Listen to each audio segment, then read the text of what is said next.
आणि आता पाहणार आहोत सविस्तर प्राईम टाइम। अंधेरी पूर्व विधानसभा निवडणुकीच्या पार्श्वभूमीवर राज्यात राजकीय घडामोडींना वेग आलाय। मनसेचे अध्यक्ष राज ठाकरे यांनी या निवडणुकी संदर्भात भाजपला आवाहन केलेलं आहे। त्यांनी उपमुख्यमंत्री देवेंद्र फडणवीस यांना पत्र लिहिलेलं असून भाजपने ही निवडणूक लढवू नये अशी विनंती केलेली आहे। या पत्रातून राज ठाकरेंनी अंधेरी पूर्वच्या पोटनिवडणुकीतून आपला उमेदवार मागे घ्यावा, भाजपने निवडणूक लढवू नये असं आवाहन देखील केलेलं आहे।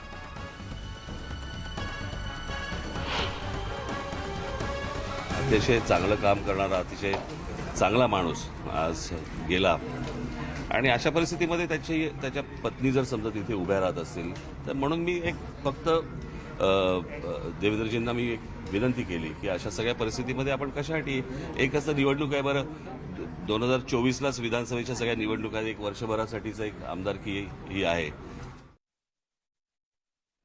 तर राज ठाकरे यांच्या पत्रावरती उपमुख्यमंत्री देवेंद्र फडणवीस यांनी देखील प्रतिक्रिया दिली आहे। भाजपमध्ये मी एकटा निर्णय घेऊ शकत नाही। राज ठाकरे यांच्या पत्राचा विचार करायचा असेल तर मला माझ्या सहकार्यांसोबत वरिष्ठांसोबत चर्चा करावी लागेल। आमच्या सोबत मुख्यमंत्री एकनाथ शिंदे यांच्यासोबतही चर्चा करावी लागेल। त्यामुळे चर्चा झाल्यानंतर मी माझी प्रतिक्रिया देऊ शकेल असंही फडणवीस म्हणाले। भारतीय जनता पार्टीमध्ये मी काही एकटा निर्णय करू शकत नाही। त्यांच्या पत्रावर विचार देखील करायचा असेल तर मला माझ्या सहकाऱ्यांची चर्चा करावी लागेल, वरती पक्षातही चर्चा करावी लागेल, कारण आम्ही उमेदवार घोषितही केला आणि उमेदवार हा दिला देखील आहे। यापूर्वी जेव्हा जेव्हा आम्हाला योग्य प्रकारे विनंती करण्यात आली त्यावेळी आम्ही ती भूमिका देखील घेतलेली आहे, असं नाही की नाही घेतली, आम्ही ती घेतली आहे। आता या स्टेजला जर काही भूमिका त्या संदर्भातली असेल तर ती मला घेता येत नाही। त्याच्यामुळे आमच्या पक्षात त्या संदर्भात चर्चा करावी लागेल। मुख्य म्हणजे आमच्यासोबत बाळासाहेबांची शिवसेना आहे, त्या माननीय मुख्यमंत्र्यांची देखील मला चर्चा करावी लागेल। त्यामुळे ही सगळी चर्चा झाल्यानंतरच या पत्राच्या संदर्भात मी माझी प्रतिक्रिया व्यक्त करू शकेन।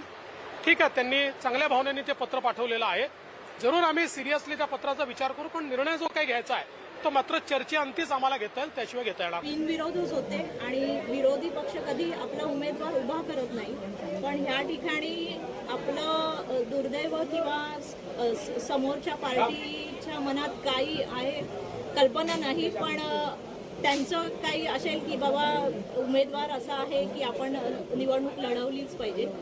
पण माझी इच्छा आणि मला असं वाटलं होतं की ही बिनविरोधच होईल निवडणूक। जाहीरपणे आव्हान आहे, हिम्मत असेल तर बाळासाहेबांच्या विचाराचं जर तुम्ही नाव घेत असाल तर उद्याच्या उद्या तुमच्या उमेदवाराचा भरलेला अर्ज मागे घ्या।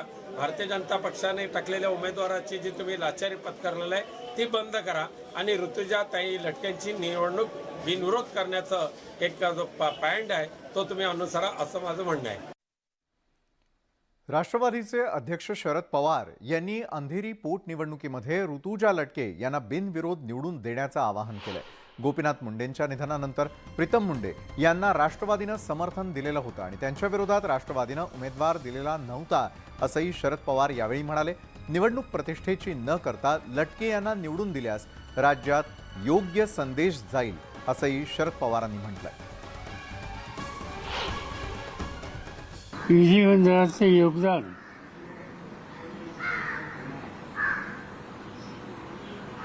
व या निवडणुकीची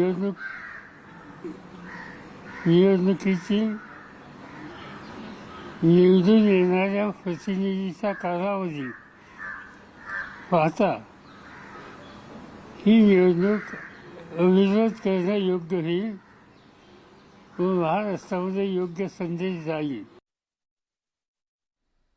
तर मुख्यमंत्री एकनाथ शिंदे यांनी ठाण्यात आयोजित बंजारा समाजाच्या मेळाव्याला हजेरी लावली आणि विशेष म्हणजे मुख्यमंत्र्यांनी यावेळी बंजारा भाषेत संवाद साधला, त्यामुळे समाज बांधवांमध्ये एकच उत्साह निर्माण झाला। बंजारा समाजाचं राज्याच्या विकासात आणि उभारणीमध्ये मोठं योगदान असल्याचंही ते म्हणाले। दरम्यान नव्या सरकारमध्ये आता बंजारा समाजाचे सर्व प्रश्न मार्गी लावणार असल्याचं आश्वासन त्यांनी दिलं। महाविकास आघाडीमध्ये संजय राठोड यांना काय अनुभव आला असा खोचक सवाल त्यांनी उपस्थित केला आणि यावेळी बोलताना मी संजय राठोड यांच्या पाठीशी खंबीरपणे उभा आहे ते संकटावर मात करून मंत्री बनलेले आहेत असंही त्यांनी यावेळी स्पष्ट केलं. सोबतच दिलेला शब्द मी कधीच मागं घेत नाही, त्यामुळे लाखो लोक आमच्या पाठीशी उभे असल्याचंही ते म्हणाले.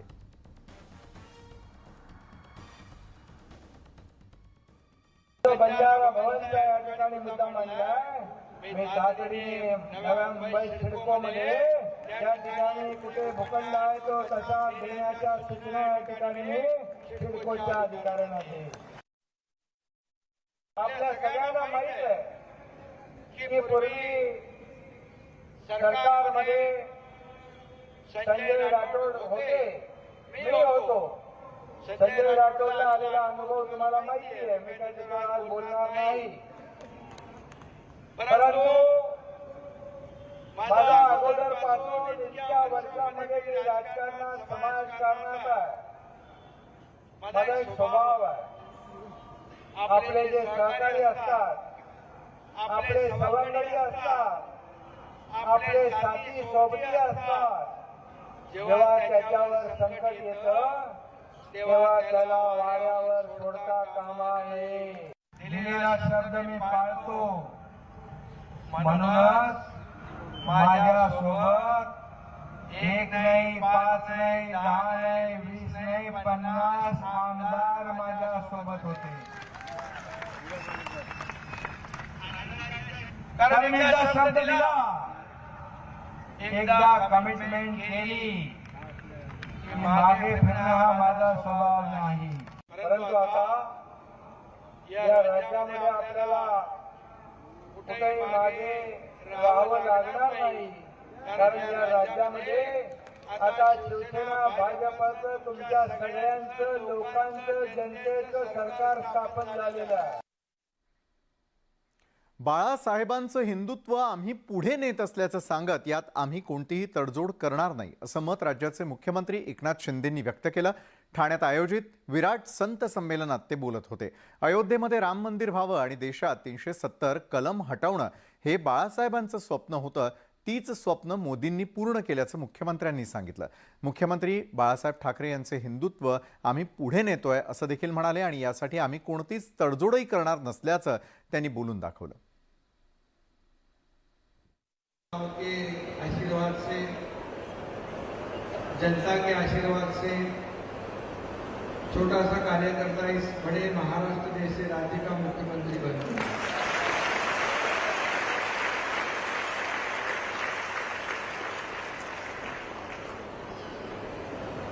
और हम लोग भी छोटा मोटा काम कर लेते हैं.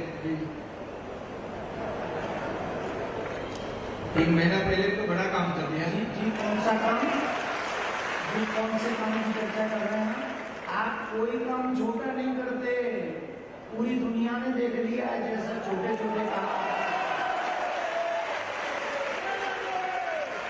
ये तो ऊपर वाले की कृपा है. ये तो एक ऐसा कठिन कार्य संभव हो पाता. हिंदुत्व सम्राट बाळासाहेब ठाकरे जी के हिंदुत्व के विचार को हम लोग आएंगे.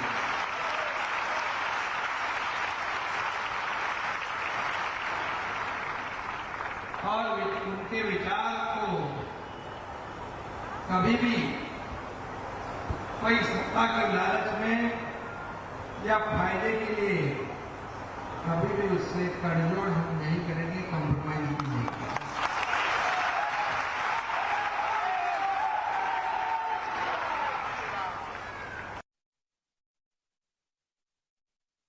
तो देखिए, और उनका एक वो देश के प्रति उनकी भावना जो थी, वो कभी भी देश के प्रति, राष्ट्र के प्रति, राष्ट्र भक्ति के प्रति कभी भी वो कोई समझौता नहीं करते थे. और उनका एक दूसरा एक सपना था जो हमारे देश का ही एक हिस्सा है, स्वर्ग है, जो कश्मीर 370 धारा हटानी चाहिए, ये भी उनका सपना है.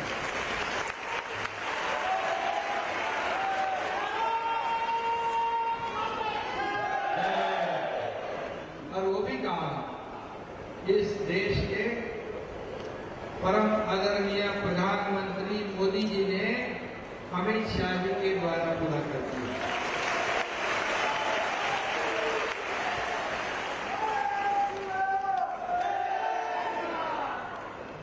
तो देखिए हम लोगों ने क्या गलत किया, किसने कहा?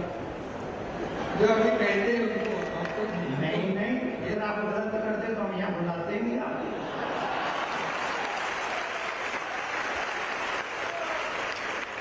और इसलिए हम लोग जहाँ जाते हैं, कार्यक्रम हो, रैली हो, उद्घाटन हो, कोई भी कार्यक्रम हो, आपके आशीर्वाद से हजारों लाखों की भीड़ वहां जुट जाती है। तर भाजपचे प्रदेशाध्यक्ष चंद्रशेखर बावनकुळे यांनी पुन्हा एकदा उद्धव ठाकरेंवर टीका केली आहे। उद्धव ठाकरेंना अंधेरीत पराभव दिसतोय, त्यामुळे फॉर्म रद्द करण्याची मागणी करतायत। महाविकास आघाडीचं सरकार हे अकार्यक्षम होतं, अशीही टीका त्यांनी केली। तसंच उद्धव ठाकरेंना फक्त मुख्यमंत्री एकनाथ शिंदे आणि देवेंद्र फडणवीसच दिसतात। शिंदे फडणवीसांचा धसका त्यांनी घेतल्याचंही बावनकुळे म्हणाले। मी आधीच सांगितलं आहे की थोडे अस्वस्थ आहे सरकार गेल्यामुळं आणि त्यांना निवडणुकीतून हरण्याची भीती वाटताय की बाबा मुरजी पटेल जर निवडणूक लढले तर पराभव होईल, ही भीती महाविकास आघाडीच्या लोकांना वाटत आहे। म्हणून ऑब्जेक्शन घेऊन फॉर्म रद्द करा, हे षडयंत्र आहे। नाही, उद्धव ठाकरेजींनी 2.5 वर्ष ज्या पद्धतीने महाविकास आघाडी सरकार चालवलं, फेसबुकवर चालवलं, मंत्रालयात आले नाही, मंत्री सुद्धा नॉन परफॉर्मिंग होते, अशा वेळी आता काय सांगणार लोकांना? सरकार होतं ना 2.5 वर्ष, मुख्यमंत्री होते ना, आणि त्यामुळं उद्धव ठाकरेंना मतं देणे म्हणजे काँग्रेसला मतं देणे आहे, उद्धव ठाकरेंना मतं देणे म्हणजे राष्ट्रवादीला मत देणे आहे। कारण कृतीमध्ये 2.5 वर्षापासून काँग्रेस आणि राष्ट्रवादीच्या विचाराला उद्धवजींनी स्वीकारला आहे। नाही, ते त्याची कॅसेट जुनी झाली आहे, ही कॅसेट जुनी झाली, दुसरी वाजवायला कॅसेट नाही, म्हणून ते शिंदे शिंदे शिंदे। आता तर ते संताजी धनाई जसे पाण्यात दिसत होते मोगलांना, तसे आता उद्धवजींना फडणवीस शिंदे दिसतात। कुठेही गेले तर ते जिकडेही खिडकीत बघतात तर शिंदे फडणवीस दिसतात, जेवायला बसले तर शिंदे फडणवीस दिसतात, शिवसेनेचा मेळावा त्या ठिकाणी आपल्या कार्यकर्त्याला बोलतात तेव्हा शिंदे फडणवीस दिसतात। म्हणजे संताजी धनाई सारखा धसका त्यांनी घेतलाय। मुंबईच्या विलेपार्लेमध्ये मनसे अध्यक्ष राज ठाकरे यांची मुलाखत आयोजित करण्यात आलेली होती। या सिनेमात छत्रपती शिवाजी महाराजांची भूमिका साकारणारा अभिनेता सुबोध भावे यानं ही मुलाखत घेतली। या सिनेमासाठी त्यांनी हिंदी आणि मराठी भाषेमध्ये आवाज दिलेला आहे। यावेळी महाराजांचा इतिहास, गड किल्ले, शिवनेरी गडावरती त्यांना आलेला विलक्षण अनुभव याविषयी राज यांनी दिलखुलास गप्पा केल्या। माझं नाव स्वरराज। माझ्या वडिलांना खूप अपेक्षा होत्या माझ्याकडनं की हा संगीतात काहीतरी करेल। मी बऱ्याचदा सांगून झालंय मी हे, त्यांनी खूप प्रयत्न केले, अनेक वाद्य वगैरे वाजून घ्यायचे, पण मी जेव्हा व्यंगचित्र काढायला लागलो त्यावेळेला मी स्वरराज नावाने मी व्यंगचित्र करत होतो। आणि एके दिवशी बाळासाहेबांनी सांगितलं की नाही, मी बाळ ठाकरे नावाने सुरुवात केली, तू राज ठाकरे नावाने सुरुवात करायची। तर त्याच्यानंतर ते दुसरं बारसं माझं हे कॉलेजमध्ये असताना झालं। आता सगळेच प्लॅटफॉर्म चेंज झालेत आणि सगळा एकूण फिल्म मेकिंग पण बदललेलं आहे, सगळे टेक्निक्स बदललेली आहेत, सगळ्याच गोष्टी बदललेल्या आहेत। आत्ता माझं वर्किंग त्याच्यावरती सुरू आहे। मी आता तुम्हाला सांगत नाही कोणाकडे मी दिलंय आणि कोण काम करते त्याच्यावरती वगैरे, पण मला असं वाटतं एक 2 ते 3 पार्ट्समध्ये मी छत्रपती शिवाजी महाराज यांच्यावरती चित्रपट आणण्याचा माझा विचार चालू आहे। आणि ती ओळ महाराजांची, कारभार ऐसे करणे की रयतेच्या भाजीच्या देठाचाही हात न लागणे। जो माणूस रयतेचा इतका विचार करतो की त्या रयतेला त्रास नाही होता कामा, कारभार असा झाला पाहिजे तुमचा की रयतेच्या भाजीच्या देठाचाही हात न लावणे।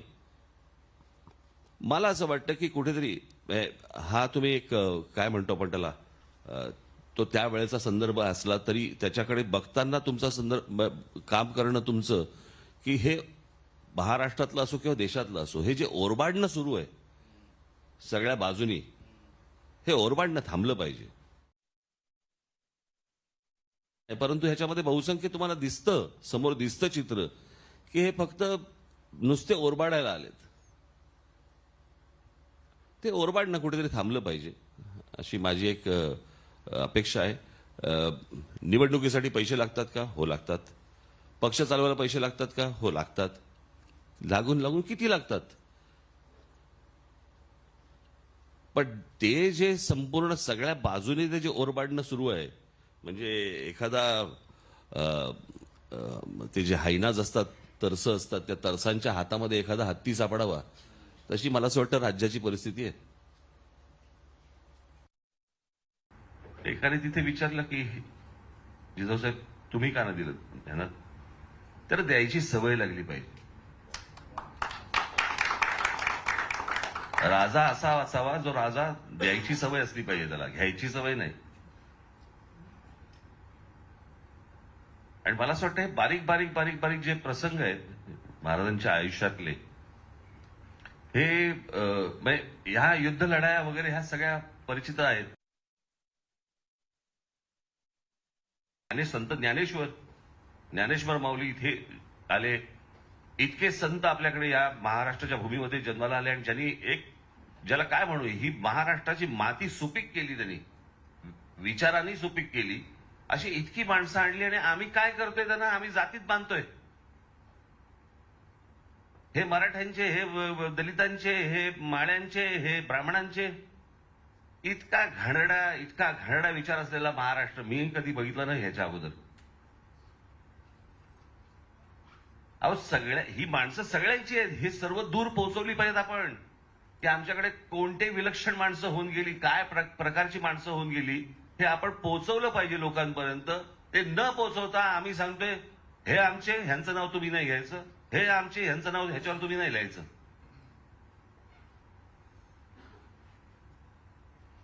काही ना त्याच्यात आनंद मिळतो काही ना त्याच्यात राजकीय फायदे मिळतात. पण मला कळत नाही आपण माणसं इतकी मोठी माणसं आल्यानंतर जन्माला आपल्याकडे आल्यानंतर आपण त्यांचं चांगल्या प्रकारे गुणगान गाण्यापेक्षा आपण जातीत कसले बांधतोय.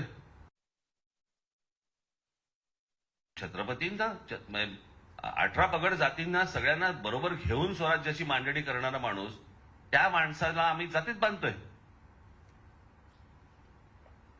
मग ज्या लोकमान्य टिळकांच्या तेला तांबोळ्यांची देते असं म्हणायचे त्यांना आम्ही ब्राह्मण म्हणून म्हणतोय. कुठे महाराष्ट्र आपण नेऊन ठेवला आणि काय महाराष्ट्राची आपण करून ठेवलंय. तो एक पूर्वी दूरदर्शनला कार्यक्रम चालायचा ना आमची माती आमची माणसं ते बदललं पाहिजे. आमच्या माणसांनी केलेली आमची माती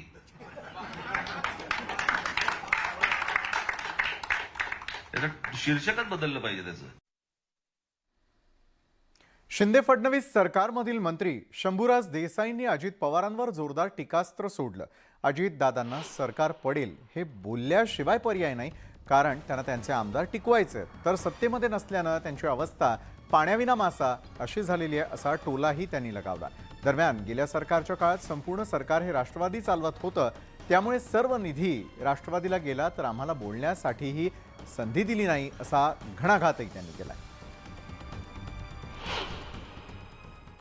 आमचं 170चं बहुमत आहे. आम्ही 169 होणार नाही 175 180 185 होऊ हे दादांना सुद्धा आतनं माहितीये की बाबा या असं काहीतरी होईल आणि म्हणून आपले आमदार थोपवावेत म्हणून आपल्या भाषणात बोलायचं सरकार पडणार आहे सरकार पडणार आहे.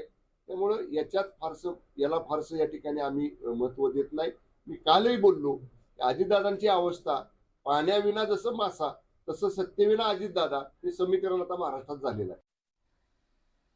मराठा क्रांती मोर्चा तसंच मराठा क्रांती मोर्चाचे मुख्य समन्वयक रमेश केरे यांनी आत्महत्या करण्याचा प्रयत्न केलेला आहे. फेसबुक लाईव्ह करत त्यांनी विषप्राशन केलं. मराठा क्रांती मोर्चाची चळवळ फोडण्यासाठी पैसे घेतल्याचा आरोप त्यांच्यावर करण्यात आलेला होता आणि या संदर्भात एक ऑडिओ क्लिपही व्हायरल होत होती. गेल्या काही दिवसांमध्ये आपल्यावरती चुकीचे आरोप झाले त्यामुळे माझी नाहक बदनामी केलेली आहे त्यामुळे मला त्रास झाला असल्याचा आरोप करत केरे यांनी आत्महत्येचा प्रयत्न केला. त्यांच्यावर सध्या मुंबईतल्या जे रुग्णालयात उपचार सुरू आहेत. दरम्यान काही दिवसांपूर्वी 2 मराठा समन्वयकांमधील संवादाची ऑडिओ क्लिप व्हायरल झालेली होती. या व्हायरल क्लिपबद्दल रमेश केरे पाटील काय म्हणाले होते पाहूया. रमेश केरे पाटील फार गंभीर आरोप त्यामध्ये आहेत. एक उलट जे एक व्यक्ती बोलतायत ते तर तुमचे जवळचे मित्रच आहेत. सर्वात प्रथम कालच आबा पाटलांनी याबद्दल सविस्तरपैकी या ठिकाणी स्पष्टीकरण दिलेलं आहे. तर मी जे काही बोललो होतो ते रागाच्या भरात बोललोय, पण त्याच्यामध्ये बी काही तोडून मोडून या ठिकाणी ते क्लिप या ठिकाणी व्हायरल झालेली आहे. दुसरा विषय मी आपल्या चॅनलच्या माध्यमातून एवढं सांगू इच्छितो तर सिद्धार्थ भाई आपण स्वतः कित्येक वेळेस माझ्या आंदोलनाची या ठिकाणी दखल घेतलेली आहे. मला जेलमधून टाकत आपण या ठिकाणी माझे बाईट घेतलेले आहे. आणि मी समाज हितासाठी काम करत असताना आज कसं आहे माहिती आहे का, रमेश केरेला या ठिकाणी डॅमेज करा म्हणजे हा चुपचाप या ठिकाणी शांत बसाल. याच्या अगोदरही बी असे खूप प्रयत्न या ठिकाणी माझ्यावर केलेले, खूप आरोप या ठिकाणी केलेले. पण महाराष्ट्रातल्या तमाम मराठा समाजाला मी एवढं सांगू इच्छितो की माझ्यावर काय चौकशी लावायची, काय पुरावे सादर करा. जे समाज मला शिक्षा देईन ती शिक्षा मी या ठिकाणी मान्य करायला तयार आहे. पण बिनबुडाचे आरोप करून एका चांगल्या काम करणाऱ्या माणसाला विनाकारण या ठिकाणी तुम्ही या ठिकाणी पण समन्वयक राज्यभरात अनेक आहेत, पण तुमच्या दोघांचीच नावं का घेतली गेली? दरवेळेस तुम्ही बघा, दरवेळेस मुवमेंट कोण चालवते, सरकार कोणतं का असू द्या, विरोधात भूमिका कोण घेते, आम्हीच घेतो. गाव पातळीवर जाऊन जागृती कोण करतो, आम्हीच करतो. सरकारच्या विरोधात असू द्या किंवा विरोधकांच्या विरोधात असू द्या, दरवेळी आम्हीच या ठिकाणी हे करतोय. आणि दुसरा विषय, हे जे आरोप वगैरे जे सोशल मीडियावरती जे चालू केलेले आहे, हे काही राजकीय हस्तक याच्यामध्ये घुसून जाणून बुजून यांचे राजकीय अजेंडे या ठिकाणी राबवताना दिसत आहे. निश्चितपणे आता ऑडिओ क्लिप बद्दल प्रतिक्रिया येऊ लागली. ज्यांची नाव आहे त्या दोघांनी या ठिकाणी आपलं मत नोंदवलेलं आहे. सुधीर जाधव सह सिद्धार्थ गोदाम, न्यूज 18 लोकमत, औरंगाबाद.